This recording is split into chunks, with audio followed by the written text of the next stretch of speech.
We are live. Hello, agentpreneurs. Happy Monday. I hope you all had a great weekend. Welcome to episode 11 of the Daily List Report. I hope you all had a great weekend. For those of you who celebrate Easter, curious to know what you did. So did you have a Zoom Easter? Did you do a drive-by? Are you in a place where you could actually meet?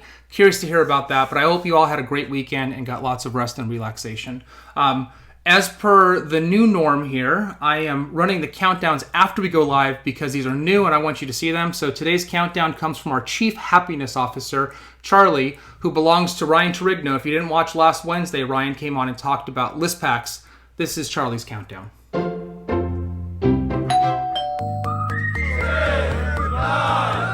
8, 7, 6, 5, 4, 3, 2, 1.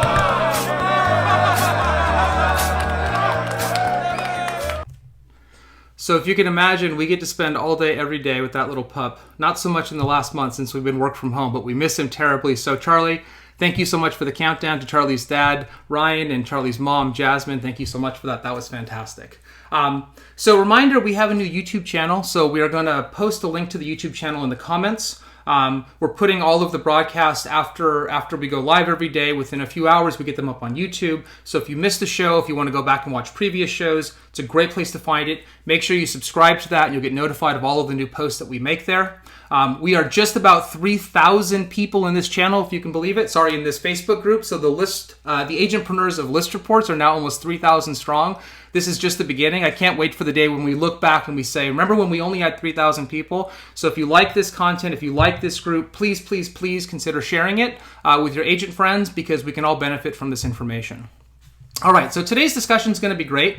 So today I've got my co-founder and CEO of ListRapport, Ajay Shah, and we're going to talk a little bit about what the future might look like, life after coronavirus. And what's interesting is that there are some things that this is fundamentally changing in terms of human behavior. And we look at that because we think about, from a product standpoint, how can we create products that people are going to need not just today, but also tomorrow. And there's some aspects of this which are unique, certainly in decades, if not, certainly in our lifetimes, this is unique, and some great opportunities that come from that. Tomorrow we've got Eric Mitchell on from Gold Star Mortgage. He's the most connected loan officer in America, so you don't want to miss him. He's going to talk about his perspective on what he's seeing in the markets and agent help. On Wednesday, we have Ryan coming back on. We're going to talk about the Daily List Report and all of the great information that comes into your inbox every single day. On Thursday, we have another very special guest, a longtime friend of ours, Mark Choey. He was the founder of Climb Realty, sold it to Realogy, built a wonderful brokerage. They built it during the Great Recession, and he's got tremendous information. And then on Friday, we've got our head of people, Mallory, on, and she's going to talk about some work from home tips. And so that's going to be our fun Friday. All right, fantastic. So as per normal, let's go to the headlines. There's a few headlines that we're tracking today. The first one, maybe no surprise, we've been talking a lot about the Payment Protection Program, which is part of the CARES Act. So applications opened up a week and a half ago now.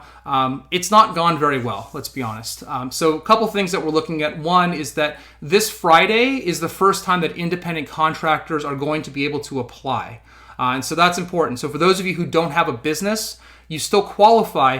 Those applications open up for Friday. It doesn't appear from our vantage point that most of the banks are set up for that yet, so make sure you look into that. Second is Mark Cuban, who you may know is the original founder of Broadcast.com, owner of the Dallas Mavericks, and maybe more famously now a regular figure on Shark Tank. He sort of weighed in on this because he's invested in tons of companies. And a couple quotes that he shared on the Today Show. The first one, I'm sorry, not on the Today Show, a couple quotes that he shared. First one is that he said, banks are playing themselves. They're basically being who they are. They are being banks and they're trying to determine if the credits are good. So they're sort of looking at this from a credit standpoint, from a traditional standpoint. And what they're doing is they're creating a lot of friction in this process. So this money is not flowing out as quickly as it needs to. He said, until we get through that friction, there's going to be a lot of issues and there's going to be a lot of people laid off and a lot of companies that go out of business. Right? So the point of the PPP loan is it's guaranteed by the government, right? And if you don't lay off people, if you retain your employees, most of this turns into a grant and is forgivable. And so what he's trying to drive is some awareness around this. And the hope is that in an environment that is not a typical credit market, that when this next wave of money comes, and we talked about last week how the Trump administration is pushing for an additional $250 billion on top of the $350 billion. And when that happens, we need to make sure that that money gets flowing out as quickly as possible. So there's been a lot of delays there. The third thing that we're looking at is we've seen an increasing trend here for lenders to increase their standards for borrowing.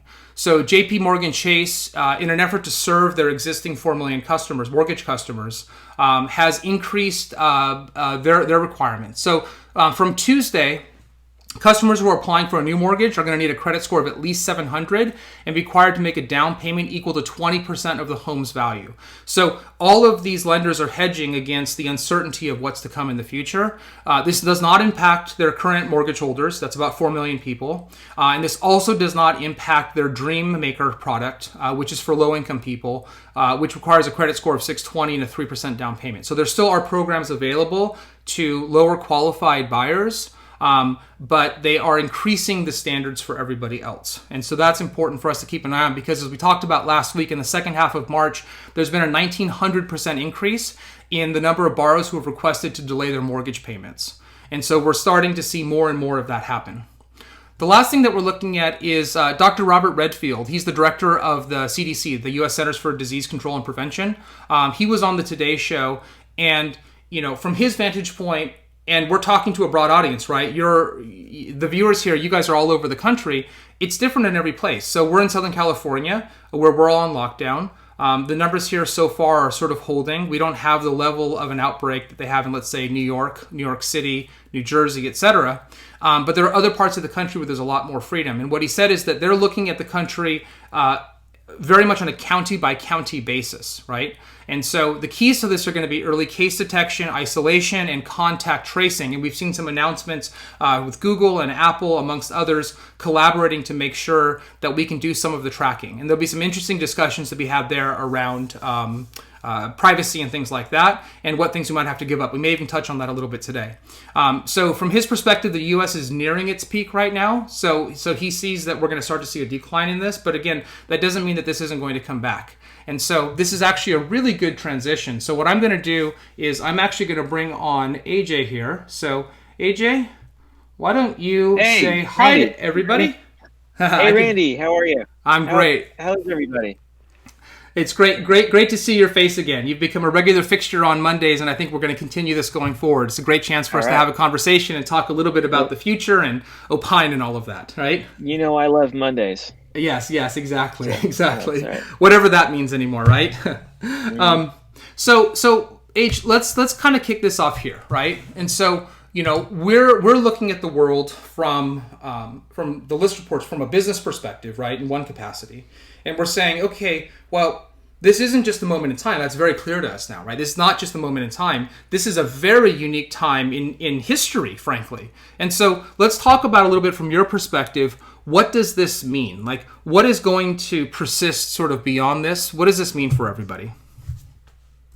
Yeah, it's really interesting. You hear people talk about the new normal and what that actually means. And the fact of the matter is that many things, fortunately, will return back to normal at some point, because a lot of this is being forced upon us as a result of social distancing and so on.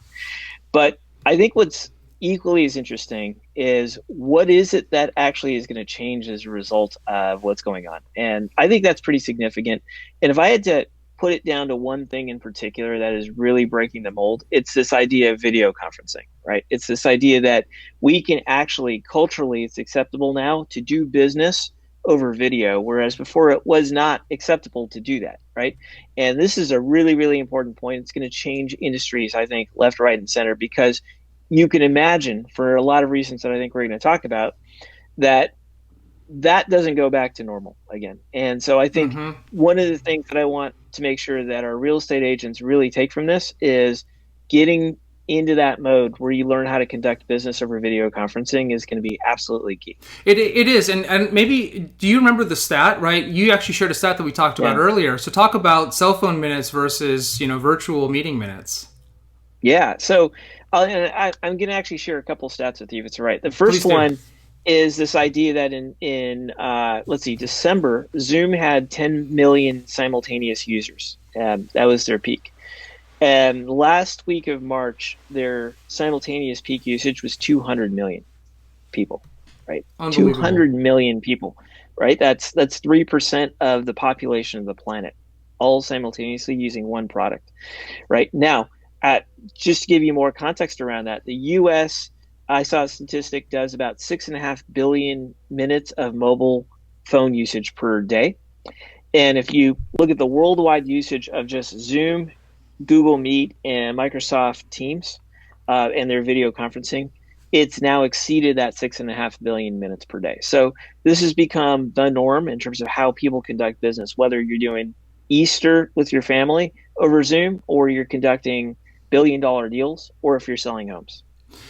Yeah, and one of the things that we talked about this morning, which I think is just, it further makes the point, right, is that right now, all over the world, this is being felt, right? And all over the world, this is changing behavior. So one of the questions you asked me this morning is, I used to do some business in Japan, for example, and you simply couldn't do business over email. You couldn't do business over video conference, right? It's very much a face-to-face behavior. It's very much about, in fact, in Japan, a lot of the social activities that happen outside of the business hours, so going out for a drink or dinner or whatever it might be, that's where those bonds were forged. And right now, those things in many places simply aren't possible.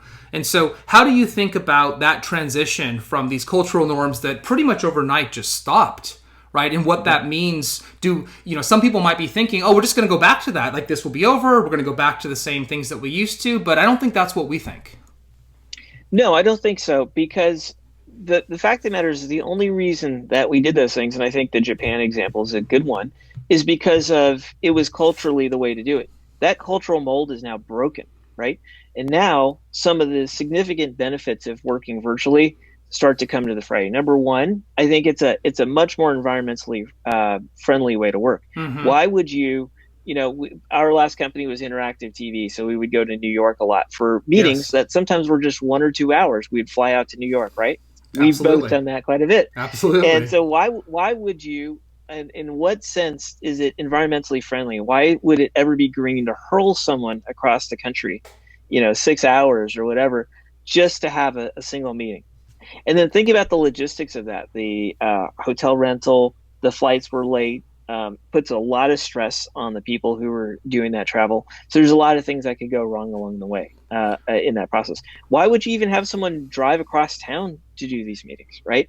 So the moment that you sort of take the geographic aspect, that the requirement that we have to be in the same place, it actually opens up a lot of opportunities, because now, if I'm a realtor, maybe my ideal time to meet with my clients was either on the weekends or between 6:30 and 8:30 p.m. because I had to make sure that the both partners were there and they were home, and we could meet with them at the same time. Right now, perhaps I could sneak in a 20-minute consult, in the middle of the day, where I could get all the parties together. This dramatically changes how you think about your calendar, how you think about your role in terms of consulting with your clients, right? Because now you have so much more, they have so much more access to you on a time frame that makes sense. Well, I think that's interesting, right? And we've seen that anecdotally within our own company, is this idea of what is sort of socially acceptable. So I'll give the audience a fun anecdote here, right? So we've long joked about naps, right? Like, it's well documented the benefit of a 20-minute nap in the middle of the day, right? But it wasn't socially acceptable. And now, from the comforts of our home, where we've seen productivity go through the roof, right? Let alone sort of the extra hours, just even the normal hours go through the roof. It feels different now. I feel like I could take that 20-minute nap. I feel like as one of my team members said, I feel like I can throw in that load of laundry, and there's something so transformational about that, right? It's completely transformational. I mean, listen, so I'm not saying that there will be no benefits to meeting people in person, but Yes. The fact of the matter is that I think people, because we're right now in this mode where we feel so constrained and so tight that we are having very little human interaction, Yes. that we're forgetting the truly incredible benefits of the fact that people will be able to work on their own time frame and meet with more people, and actually be a better version of themselves in terms of conducting their business than they were before, because they'll be more prolific into the world. And AJ, I mean, I think that potentially has tremendous benefits, positive benefits for agents, right? One of the things from an empathetic perspective that we've always lamented is, to your point earlier, that an agent's schedule is sort of relegated to the after hours, right? Nights and weekends, right? And so, the open house that's on Sunday at 10 a.m. means that you can't go to church if you go to church, or you miss your kid's soccer game, right? Because you have to do work. And so the fluidity of this is actually potentially really powerful for an agent and how they conduct their life and their family time. It's so significant, and I don't think that really anybody has fully internalized this, right? The way that we work will be fundamentally different in 6 months than it is today. And I mean for ourselves, but I also think for our agent partners in particular. Yes. The agentpreneurs, they're going to really take to this trend. And at least the ones that are willing to adapt are going to find that they're far more productive, far more successful, and with less stress all at the same time. And so it's going to be different. It's going to be different. And I think what we're trying to say is, team, out there, agentpreneurs, start to embrace these changes because they're going to happen. And let's face it, anybody who believes that everything is going to come back to normal in May or June or July, they're somewhat lying to themselves. And if they're hearing this from a government, the government's lying to you. Fact of the matter is until there's a vaccine or a very significant antiviral, both of whose times are probably not in 2020, this is going to be our lives largely. And so I want people to accept that and then make the best use of it, because you can actually create a really great business if you understand that. I think that's a really great point. Just to double down on that, we have, I guess I'll call it the advantage of having thought about this now for quite a while, actually, well before a lot of this quarantine stuff. And that has allowed us to sort of move through the process of acceptance to really embracing that future. And I'll make a couple points here, right? I mean, AJ, you're a vegetarian, right? And not everybody listening is a vegetarian, but as a vegetarian, you're looking at what's happening, with some of the meat processing plants, and you're looking at this in the context of the green movement, right? And this is a transformational time. We may come out of this looking very different, right? In all sorts of ways. And I guess the point is that, because we had a chance to sort of process and embrace it, we now look at it, I think, with some level of hope, in spite of the great tragedy, right? Which is awful and it's terrible, right? We look at what a better future this might lead to, right? Absolutely. I mean, I think the tragedy is going to play out in two ways. Certainly there's the loss of human life, which we're experiencing now. But the other part of the tragedy is the economic tragedy. This is taking a huge toll and will continue to take a huge toll on the world, right, economically. And I think there was an estimate that 500 million people are expected to go into poverty as a result of this. If you look at the trend of history has been that we've been limiting and we've been getting out of poverty as a whole global populace. This is going to set us back somewhat, right? But then if you look past that, if there's less air travel and less transportation going on as a result of business being conducted physically, what will that mean for the environment? What will that mean for people who are in rural communities or sort of not in the major urban or suburban areas to be able to get high quality jobs and access to opportunities? So it's going to look very, very different, like on all levels, and everything is going to be rethought, and they're going to stick. Not because, it just endured for 12 or 18 months. It's going to stick because it's going to be a better way to do it. And that's the key, right? That's the key, right? When we talked about, and you mentioned this, right? The coordination involved in having somebody come visit your office, let's say, right? And in our case, at least, figure out where to park and which building to go into, and then get the coffee, and then get the computer casting to the right screen in the right way. Like, there's so much friction in that, and all of that is time taken back, right? And that time that's taken back can be used in all sorts of ways, right? If you're so inclined for business or for personal things, like it. The point is that it's actually, in many ways, a better experience. This future that we were promised so long ago, right? That for cultural norms and other reasons never came to fruition. It's actually better, isn't it? Yeah. Yes, it is. And that's not to say there are no drawbacks. Like, for example, one of the things we're experiencing at ListReports, and I've read online as well, is that a lot of people, doing these Zoom or video conferencing interactions all day require an incredible, intense amount of mental energy and focus that being in person do not.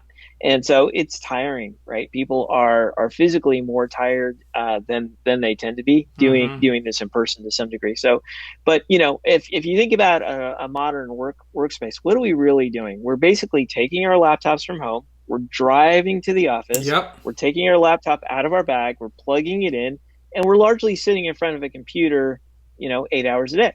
Now, obviously, that's peppered with social time and things that we all cherish, right? But a lot of it is physically, I mean, the work part of what we Mm-hmm. do, there's almost literally no reason for it to happen in a physical office space as opposed to wherever you want to be. And so that's actually a really great transition into the next kind of topic that we were discussing, which is commercial real estate, right? As one Mm-hmm. category, and most of our expertise in our life lives in and around residential real estate. But as business owners, as people that have multiple offices and in multiple locations, we're looking at this and we're just like, man, like I've got this command center, right, basically set Yes. up here. I feel like it's NASA, and I sit here and I Mm-hmm. feel like I have so much productivity. And you're right, all of that time saved. We're looking at this. We're saying, do we ever need to go back to the office? Like, and do we need those offices? Well, first, you should post that picture of the command center into the Facebook group so Okay, they I can will. see what you I got set will. up. Yeah. But I would say this: look, if if for nothing else other than what's the word, emotional reasons, sentimental reasons, we're probably going to keep our office space, right? Yes. But the fact of the matter is that probably we're an 80 something person company in the United States. We probably won't expand our space now Hmm. until we get to two, three, 400 people, right? Yeah. Like, so we'll figure out how to use that space in a different way and make it fun and interesting, but certainly not mandatory. I can't imagine us saying, hey, after all of this is over, now let's all go back to the office. It's so true, and let's think about this from an agent's perspective, right? One of the things that we've talked about is, and there are many companies who do this, by the way, where a lot of tech companies or a number of tech companies are fully 100% remote, and that affords them the opportunity to recruit from anywhere, right? People all over the That's right. world, all over the country. But what's interesting is that being a real estate agent feels at the top of the list, right, as an in-person business. And that's what's changing Yes. right now. And so you think about local laws and rules and licensing aside, right? You think about even the flexibility for a team to be able to pull in the best talent that might not be in that same city. Maybe they're in the same state, whatever it might be. Like, this is what we're talking about, right? Is reframing how you think about these opportunities. And this applies to real estate as well. Well, it's really interesting because, given the fact that all of this is going to be happening digitally, I mean, you can imagine some of the say, real estate agent components of the job becoming more centralized at Yes. central locations, at cheaper locations that Mm-hmm. could happen in the US or internationally, even, as a result of that. So, yeah, it is true that, like, what of the actual job of being a real estate agent has to be there physically present. And Yes. a lot of it has to do with the house, right? But less Yes. so now about the client and the client Yes. interactions, which will move virtually. Yeah, absolutely, absolutely. And I think again, this is the point that we're trying to drive home is this is not going away, right? Like these changes are going to persist beyond this. And so embracing that and then thinking about the possibilities that come from that is the most important thing that you can do right now. There is no normal that we go back to. We don't go back to life the way it was before. And in so many ways, from our vantage point, that world can be a better, more beautiful place. So Age, let's transition to the last section here, which is talking a little bit about what we think some of the impacts might be to residential real estate. Right? Are people going to have more mobility in a sense? How are homes going to be purchased? So why don't you weigh in a little bit on some of your thoughts there? Yeah. So, aside from the short term disruption of everything that's going on here, one of the logical fallouts of the idea that a company such as ours, which is a fast growing company, right, supporting the real estate industry, can now hire people anywhere to do our jobs. And it doesn't really matter if you're in Orange County, where we're based, or Utah, where we have another office, or Iowa, or Mm-hmm. Florida, or wherever you are. It doesn't really matter, right? So now we're going to source talent from a much larger pool, and people will design their lives however they want. That's going to take some of the burden off of some of the areas where inventory is significantly impacted. And that's going to be a long-term trend. But if you think about it, once we get from the trough of real estate, which is probably still months away in terms of how low we get in terms of inventory, and then we think about what happens next when demand starts to pick up again, it's very likely that demand is going to be differently placed from a geographic perspective. And that, as people get rehired, remember, in addition to all this disruption we're talking about, we're also talking about probably 30% of people at least being temporarily furloughed or unemployed, right? So Yes. when those people start to look for jobs again, right, where do they decide to locate and what kinds of jobs do they look for? And they may very well find out that the jobs that they look for are further away or remote. And that's a great thing for some people, actually, because a lot of people are just hanging on to some of the areas that are the most economically productive in the country, but are just terribly overpriced in terms of the real estate.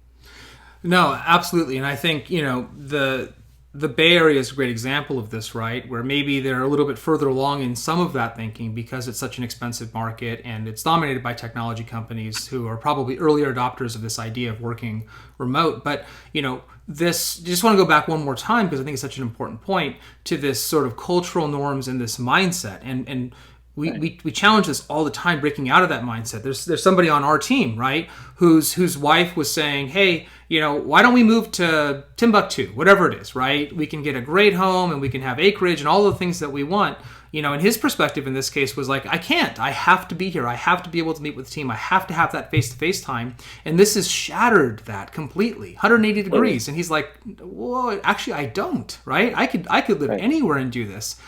Like, we don't know how pervasive that's going to be, but man, it's going to have some impacts, right? I mean, I think we do know how pervasive it's going to be because I think, imagine these gargantuan companies like Google and Facebook and so on, and they have these facilities. Apple's facility was $5 billion, I believe. I could be wrong, but it's certainly over a billion, maybe less than five in terms of that spaceship dome that they created. Oh yes, yeah, and, it was at least between 3 and 5 billion. It was a lot of money. 3 and 5 billion, right? Yeah, Like, but nobody's there yeah, right now, yeah. and Apple's still working, Yep. and everything's still going on.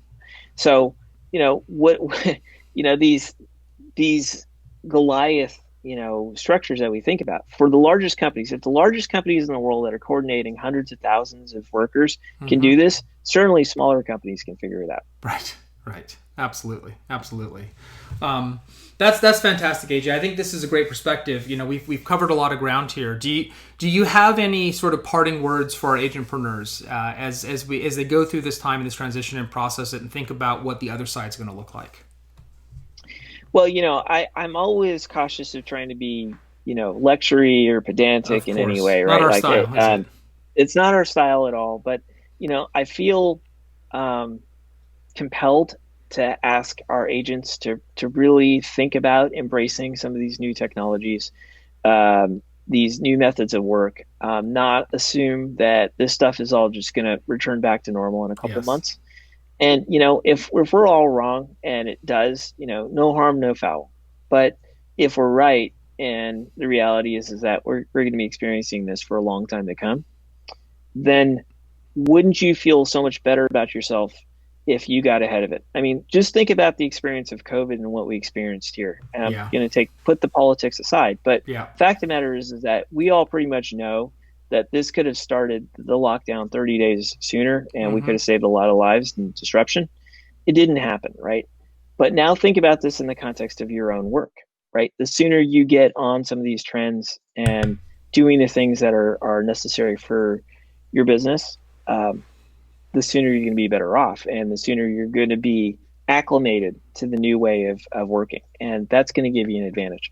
So I know that one thing that we're trying to do here at ListReports is really support this team of entrepreneurs.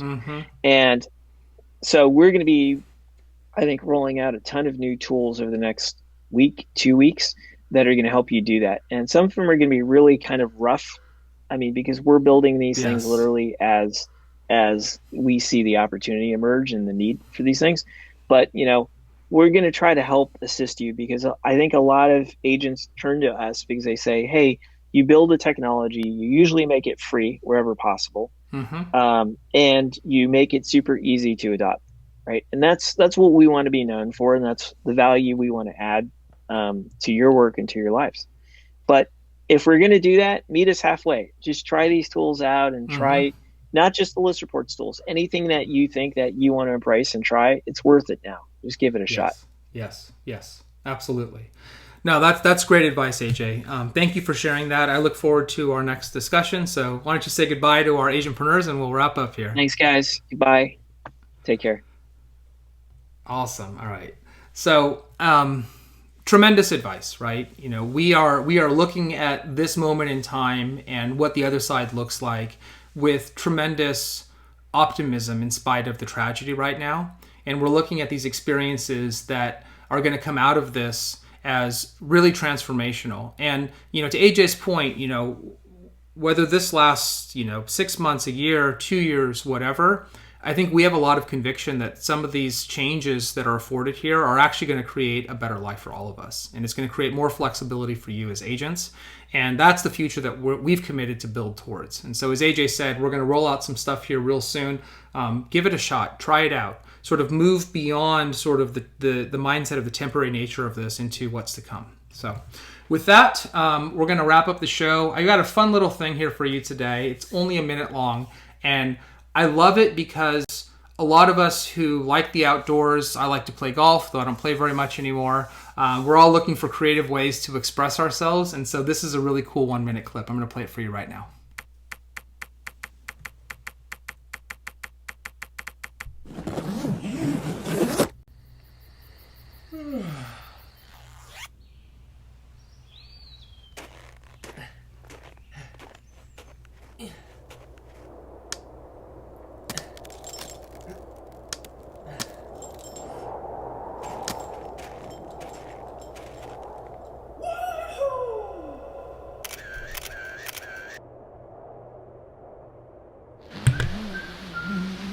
Let's go.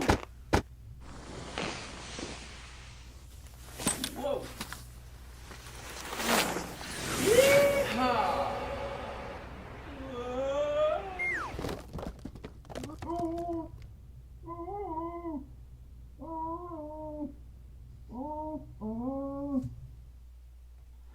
How amazing was that? So stay safe, stay home, process all of this information, watch these videos, share this group. Please help us grow this community. And we're excited. I mean, that's the honest truth. We're excited about, you know, what we're building. We're excited about providing this information to all of you. We want you to engage. We want you to share. So thank you. And we'll see you tomorrow with Eric Mitchell from Gold Star Mortgage. Bye, everybody.